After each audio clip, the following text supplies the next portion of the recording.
So I was heading to a toy store, name redacted for privacy's sake, because they had informed me that they had the new Coelphysis model made by Safari Limited. I didn't have that model in my collection, and I usually order my models there, and I have a good enough relationship with the store workers to let me know when a certain model on my list is available.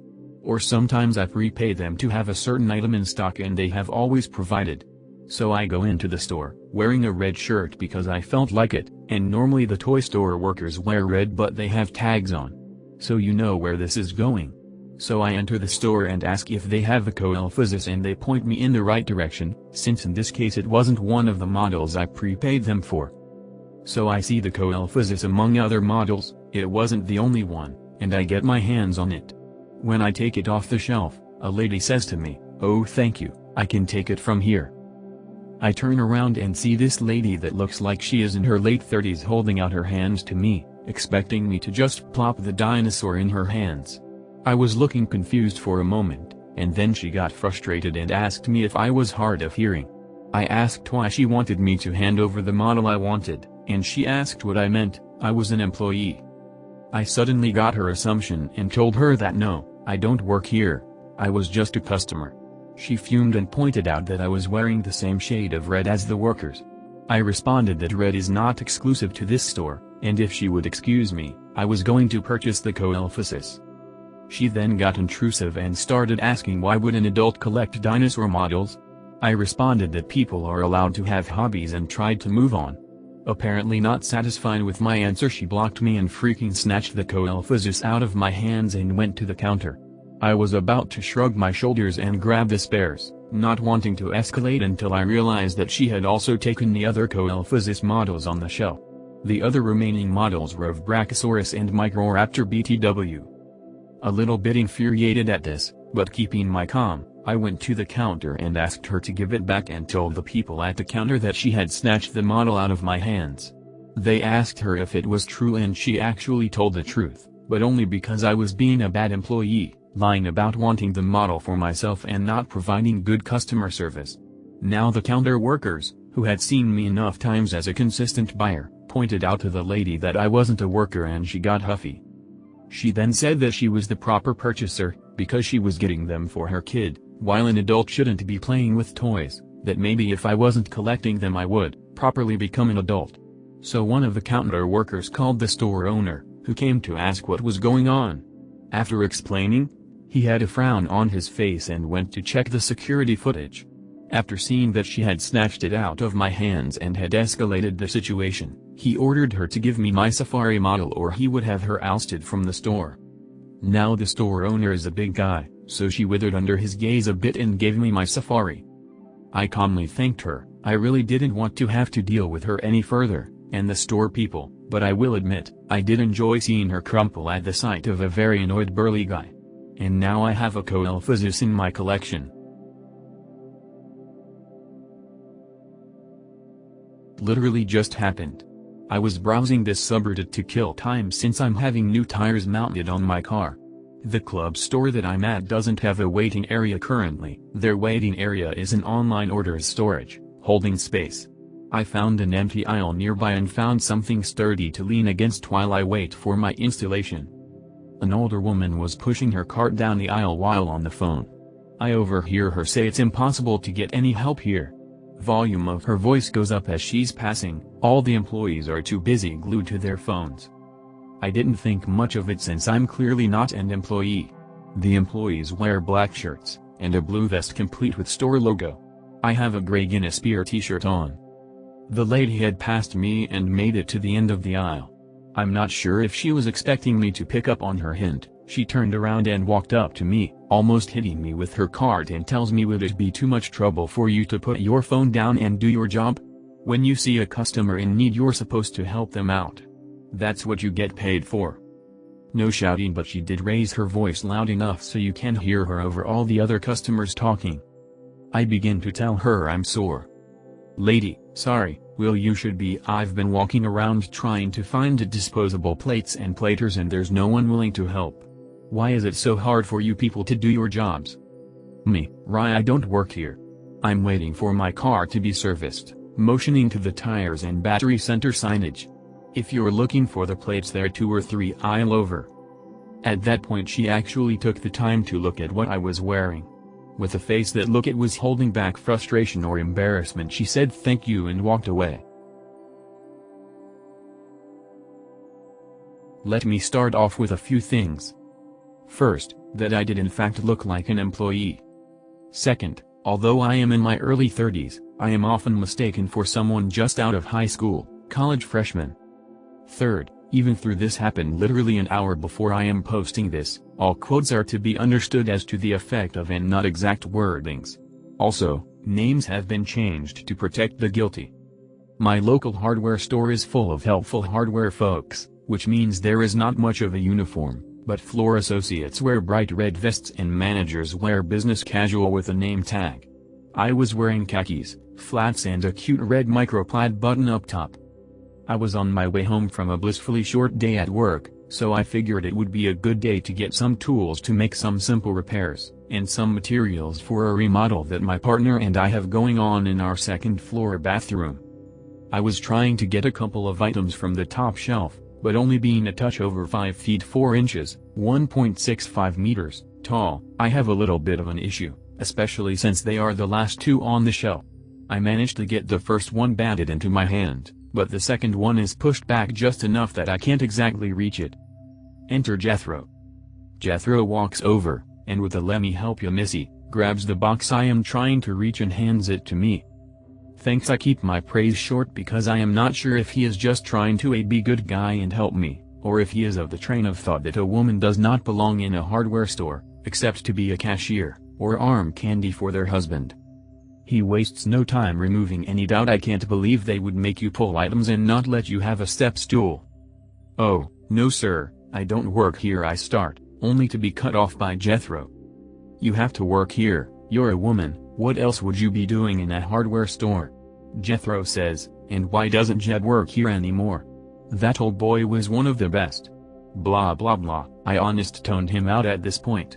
I roll my eyes, figure I don't have time for this and start to push my cart away from him. This spurs a bellow from the depth of Jethro's beer belly, "Don't you walk away from me. I'm a paying customer." I spin on my heels. "Listen here, Billy Bob, Joe Danny Frank.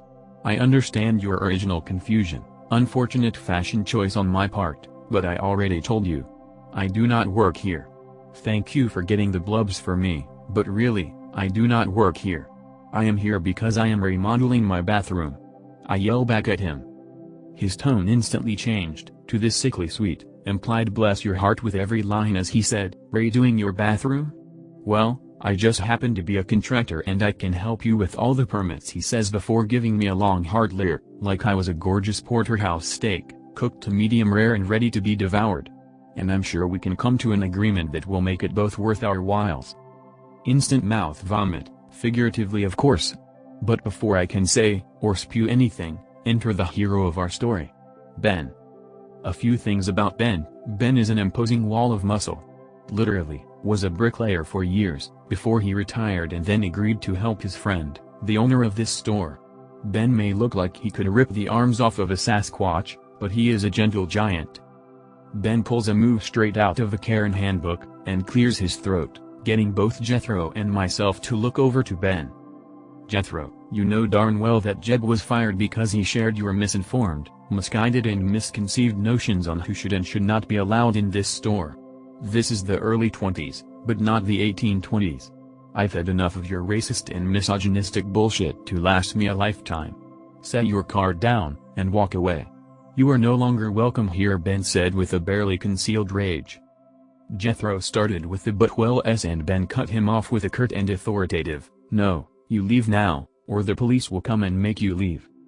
And with his ego massively deflated, Jethro left. I was able to finish my shopping without any further molestation, after Ben apologized a couple of times, and we did have a good laugh about the fact that I did look like an employee. So this happened a few weeks ago. I had stopped by Wendy's to get some lunch and was a notice on the door stating that the Frosty machine was broken and that it would be fixed soon. I pushed it off and went in line to go order. I ordered my meal and to go sit down and wait for my order be called. $590, A few minutes goes by when this lady, who to be in her 30s, dragging along her son who looked to be 4, maybe 5, and he was bawling. She was yelling and causing a scene. Here is how the following conversation went. Karen, where is my son's Frosty? Employee, as I told you ma'am at the order window, our Frosty machine is broken. Karen, then fix it. So, the whole thing happened a few days ago. Cast. Me, IT intern. Other intern, engineering intern. Secretary, the newly hired secretary, on her 2nd or 3rd day of work I believe. Mr. Karen, the rude guy. Interesting detail, I am this company's CEO's daughter, but got internship through regular channels and HR, so no one knew it at the beginning. I will also be using present times because yes. On to the story. So, I'm working away with another intern and I'm in the same office that the secretary works in. We are working on the new production line in the factory and I'm working out some database kinks. I made that database and I'm mighty proud of myself. Because the dress code for interns is non-existent and the company's dress code in general is pretty lax, I'm rocking a pretty blue skirt and elegant black blouse. Also am a blonde girl in her 20s. Suddenly Mr. Karen barges in and starts to yell at me. I caught only parts of that, but it included the R word, secretary, dumb btch etc. It took me a while to piece the whole story. Apparently the guy was supposed to sign an important deal with a client, but someone, presumably the new secretary, made a mistake in the client's name, typing it into the file, turning it into a curse word. I can't tell you the name, of course, but it was like the client being Mr. War and someone typing Mr. Whore by accident. So Mr. Karen is shouting at me, the other intern is pissing his pants, and I have no idea who this guy is. I don't work with people outside the production circle, clients or anything. I just make the apps and databases that hold them. I try to tell him as much, but Mr. Karen's louder than me and he says I'm in big trouble, lost us a client and shite. I kept most of my cool as I worked in retail for a long while before, so you know, devils don't scare you anymore if you've been the assistant manager in hell. He says he's taking me to the CEO. So, naturally I go to the CEO's office. Mr. Karen comes in, all respectful suddenly, and starts explaining the situation. As he's about halfway through the first sentence, Dad, CEO, interrupts him and goes, "Wait. Let me hear what she came to say, first. She's working on the line starting on Monday, so everything has to be done today." Since I'm already there, I tell Dad about the issue with the system and the fact that we will need to make a reboot that will make 2 other lines stop as well. He schedules the reboot for 1800 hours the same day and sends me on my merry way.